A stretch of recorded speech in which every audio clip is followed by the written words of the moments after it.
good afternoon, good evening, and good morning kung anong oras nyo ba ito napanood ang aking video na ito. Okay, I am Jazel Maybe Calyora, your course facilitator in a subject SSP 113 or Contemporary in a Modern World. Ginawa ko itong video na ito para ipaalam sa inyo ano yung mga susunod ninyo na gagawin tungkol sa ating subject. Okay? Ngayon, kung napanood ninyo ito, siguraduhin na kayo'y nakapag-like. Okay, may nakalagay na like emoticon dyan sa ating video na ito. Please, i-like ninyo para alam ko kung sino o kung ilan yung mga nakapanood ng video ko. Okay? Dahil kasali rin ito sa inyong attendance. Okay, i-like ang video na ito at siguraduhin na kayo'y nakapag-comment dito sa ibaba ng inyong pangalan, section, course at saka section. Uulitin ko, siguraduhin dahil napaka-importante nito dahil kasali ito sa inyong attendance. Okay? Para sa inyong attendance, ilagay inyong pangalan dyan sa comment section sa baba, pangalan, course ninyo at saka section. Dahil i-check ko talaga yan para alam ko kung sino yung nakikinig sa aking video. Dapat tapusin talaga ninyo ang video na ito para guided kayo sa inyong mga gagawin. Okay. Okay ha, iisa-isahin ko talaga yan yung mga nagko-comment dyan dahil i-record ko. Kasali yan sa inyong attendance at meron kayong points dyan dahil parang ito yung makeup class natin ba. Okay? Sige. Dahil hindi ako, makinig, focus. Dahil hindi ako magpapa-written exam. Again, hindi ako magpapa-written exam ha. Hindi ako magpapa-written exam. Meron kayong performance task na gagawin. Okay? Dahil kailangan talaga ito bilang isang 21st century learners, hindi lang magigain ang learning sa ating four corners of our classroom. Kailangan matuto din tayo sa application, i-apply natin in a real world. Ngayon, dahil ang subject natin ay SSP 113 or Contemporary in a Modern World, paano ba natin mai-apply ang mga subject or mga topic na matututunan natin doon? Matransfer natin siya into reality. Okay? Kaya, ang gagawin ninyo ay walang iba kundi ang Facebook page. Yes, hindi kayo nagkakamali sa inyong pagkakarinig. Walang iba kundi ang Facebook page. Okay, makinig. Ang gagawin ninyo, bubuo kayo ng isang grupo. Minimum of 7 students and maximum of 10 students. Again, bawat grupo kailangan merong 7 students, minimum ang 7 students, at maximum of 10 students. So, makinig kayo, walang mag-PPM sa akin na, ma'am, pwede 11, ma'am, kaya po among friend, ma'am, ani, ana. No. Again, 7 students, minimum of 7 students, and maximum of 10 students. Okay. So, ang gagawin ninyo, isipin ninyo, kayo ay mga business owners.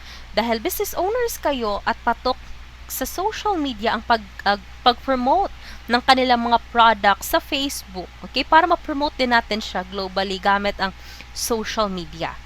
Gagawa kayo ng business. Mag-iisip kayo ng inyong brand name or company name. Okay? Ito yung mga pwede ninyong gawa ng business. Pwede yung travel agency dahil 'di ba marami tayong mga tourist attraction dito sa Philippines, so pwede kayong gawa ninyo ng Facebook page ang travel agency, 'di ba? Dahil maraming mga foreigners na gusto mag-visit sa Philippines tapos gusto nilang mag-avail ng mga rooms or hotel na meron ng naka-promo na good for 1 week na pag-stay doon with food, ayan. So, ayan, pwede nyo yung gawin, travel agency. Next, pwede ninyong gawa ng business ang food and beverages, yung mga delicacies, yung mga pika-pika, yung mga kakanin, yung mga Filipino product or Filipino restaurant. Ayan, kung meron kayong restaurant, pwede nyong gawan yan ng Facebook page. I-encourage ninyo doon na pwede dito kayo kakain. Okay, ayan. Pwede din, kung pwede din sa food, pwede rin sa fashion. Sa fashion, pwede dyan ang mga accessories, yung mga borloloy natin dyan, necklace, earrings, ano pa, bracelet, o ayan, yung ring, okay, kahit anong palamuti, pwede din yung sa buhok, o ano yung mga klaseng palamuti, pwede din yung sa fashion, sa damit. Okay, ayan, pwede sa mga bags, sa sandal, pwede din yung bakya. Okay? Ayan, pwede din yung mga modern Filipiniana natin na gawa sa abaka, yung mga barong Tagalog. Ayan. Basta ano yung mga product na nandito, na local product or native product sa Philippines. At pwede din yung mga tourist attraction. So, ayan. Pili lang kayo dyan sa inyong gagawan ng Facebook page para sa inyong business. Kunwari. Pero hopefully, maging business owners kayo someday. I-manifest natin yan. Ayan. So, magmi-meeting kayo sa inyong mga kagrupo. Ano yung ano yung brand name ninyo or company name. Ayan, pag-usapan ninyo yan. Dahil kasali sa inyong criteria ang creativity, kailangan yung logo ninyo ay naka-edit. Meron kayong sariling logo. Kailangan meron kayong own logo. Pwede kayong mag-edit sa Canva. Kung may marunong sa inyong gumamit siya ng Photoshop, mas mabuti. Ayan, pero kung wala, pwedeng Canva dahil iyon ang pinaka-friendly na gamitin, ang Canva. Okay, sa profile pa lang mismo ng inyong Facebook page, kailangan ang logo na ninyo ang i-profile ninyo. Kailangan naka-edit yan. Ayan ha, kailangan meron kayong own authenticity. Authentic. Okay? Sa inyong pag-create ng Facebook page. At sa cover page ninyo, kailangan sa cover page, own pa rin. Sa cover page, pwede yung mga sample pictures na nakakulage tungkol saan ang inyong business. Ayan. I know na familiar kayo kasi maraming mga nagbi-business dito at gumagawa ng mga Facebook page. Okay, 'di ba? Marami yan. So I know na mahusay kayo sa paggawa nito. Sa cover page ninyo, sa cover page, kailangan ano yung tungkol saan ang inyong product. So kailangan mayroong mga pictures doon, pwede yung nakakollage, kayo ang bahala paano kayo maging creative. Tapos dito yan sa center, 'di ba? May nakalagay diyan yung maliit lang na pagkaka-type yung number, mobile number ninyo, pwede yung joke lang na mobile number, baka may tumawag. Okay? Mobile number ninyo, tapos location, kahit saang location, kung saan yung dream ninyo na location soon sa inyong business, pwede nyong ilagay dyan. Okay? So, ayan, location, tapos link or website ng inyong business, pwede nyong ilagay doon, tapos Instagram account ng inyong business, pwede din. Okay? Basta kayo na ang bahala sa inyong cover page, paano ninyo mapaganda. Okay? So, pwede kayong mag-search niyan, pag-usapan ninyo, maging creative kayo, sino yung mga magagaling mag-edit dyan. Tapos, ang content, yung kabuuan, yung mga feed, okay? Yung mga nakalagay doon, yung content. Magpo-post kayo doon na kahit 10 post, okay na yon. Okay, magpo-post kayo ng mga pictures na merong caption. Yung ipo-post nyo na pictures ay regarding pa rin sa inyong topic or regarding pa rin sa inyong business. Okay, for example, dahil ang business niyo ay travel agency. Okay? So, for example, JMC Travel Agency. Ayan. So, yung post ko doon, ayan, pwede kayong mag-book or mag-avail sa hotel with free breakfast, dinner, lunch, at saka dinner. Ayan, ilagay nyo doon ang picture ng hotel. Tapos, saang location o sa Palawan, yung mga ganun ba. So, pwede nyong i-post dyan. Basta kailangan merong ma-post kayo sa inyong Facebook page. Kahit 10 post, okay na yon regarding sa inyong product or regarding sa inyong business. Tapos, meron siyang caption. Dahil yun ang content ninyo. Okay, kailangan yan kasi kaisali yan sa criteria. Creativity, yung uniqueness ninyo, at yung content, yung kabuuan ng inyong Facebook page. So, ayan ha. Again, bubuo kayo ng grupo. Bawat grupo, merong 7 students, maximum of 10 students. At ang gagawa ninyong business, pwede yung tungkol sa ating tourist attraction, food, fashion. Pwede din pala, nakaligtaan ko, sorry. Pwede yung furniture. Okay, dahil mayaman tayo sa mga kahoy. Ayan, 'di ba? Marami tayong mga nara na na furniture. Ayan, kahoy, mga wooden furniture. Pwede 'yan. Okay, pwede din yung mga kasuotan natin basta sa fashion, mga accessories, pwede 'yan. Ayan. So, kung hindi ninyo naintindihan yung guidelines natin, pwede ninyong balikan ang video na ito. Okay? Paano ba i-submit ang inyong Facebook page? Sa ating GC, okay? Sa mismong GC natin, 'di ba? Meron tayong GC bawat klase. Sa GC natin, ilalagay nyo doon yung link ng inyong Facebook page. Again, yung link ng inyong Facebook page, ano lang ninyo sa ating GC, i-chat na lang ninyo doon para pagka-click ko, ayan, diretso ako mapupunta sa inyong Facebook page. Again, yung link lang ng inyong GC, i-chat lang sa ating ang link ng inyong Facebook page, i-chat lang sa ating GC para makita ko at malike ko. Okay? Sa pag-chat ng inyong link sa inyong Facebook page, ilagay doon sa ibaba ang mga kagrupo ninyo. For example, i-chat lang ninyo, okay, JMC Travel Agency. JMC Travel Agency, tapos sa ibaba, yung mga members ninyo, yung mga kagrupo ninyo. Ayan, para ma-record ko agad. Again, sa GC lang natin ha, para madali na, hindi na tayo mag-Google Drive kasi link lang naman ng Facebook page. Ayan.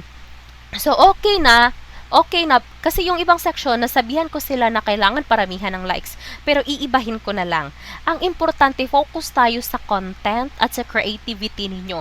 Okay na hindi kayo makakuha ng maraming likes. Or okay lang nga, walang likes, kayo lang ang magla-like ng grupo. Kung sino yung mga kagrupo ninyo, kayo lang nakalike doon, okay na yon. Ang importante, ang creativity ninyo at saka content. Okay? Yun lang ha. Facebook page, yun ang exam ninyo sa semi-final. Okay. At ang deadline yan ay April 19, 10 p.m. Again, April 19, 10 p.m. Walang extension dahil anytime pwede niyo yung masend sa akin dahil sa GC lang tayo. Okay, walang extension yan. Again, April 19, 10 p.m. Pag hindi nakasubmit sa April 19, 10 p.m., pwede kayong mag-submit early. Okay, pwede din April 19, kahit hindi na 10 p.m., pwede din early, basta ang deadline yan, April 19, 10 p.m. Pag hindi kayo nakasubmit at lumagpas yan ng April 19, 11 p.m., hindi ko na yan tatanggapin. Again, kailangan nating idisiplina ang ating sarili. Pag sinabing deadline is deadline. Ayan, April 19, 10 p.m. Okay, next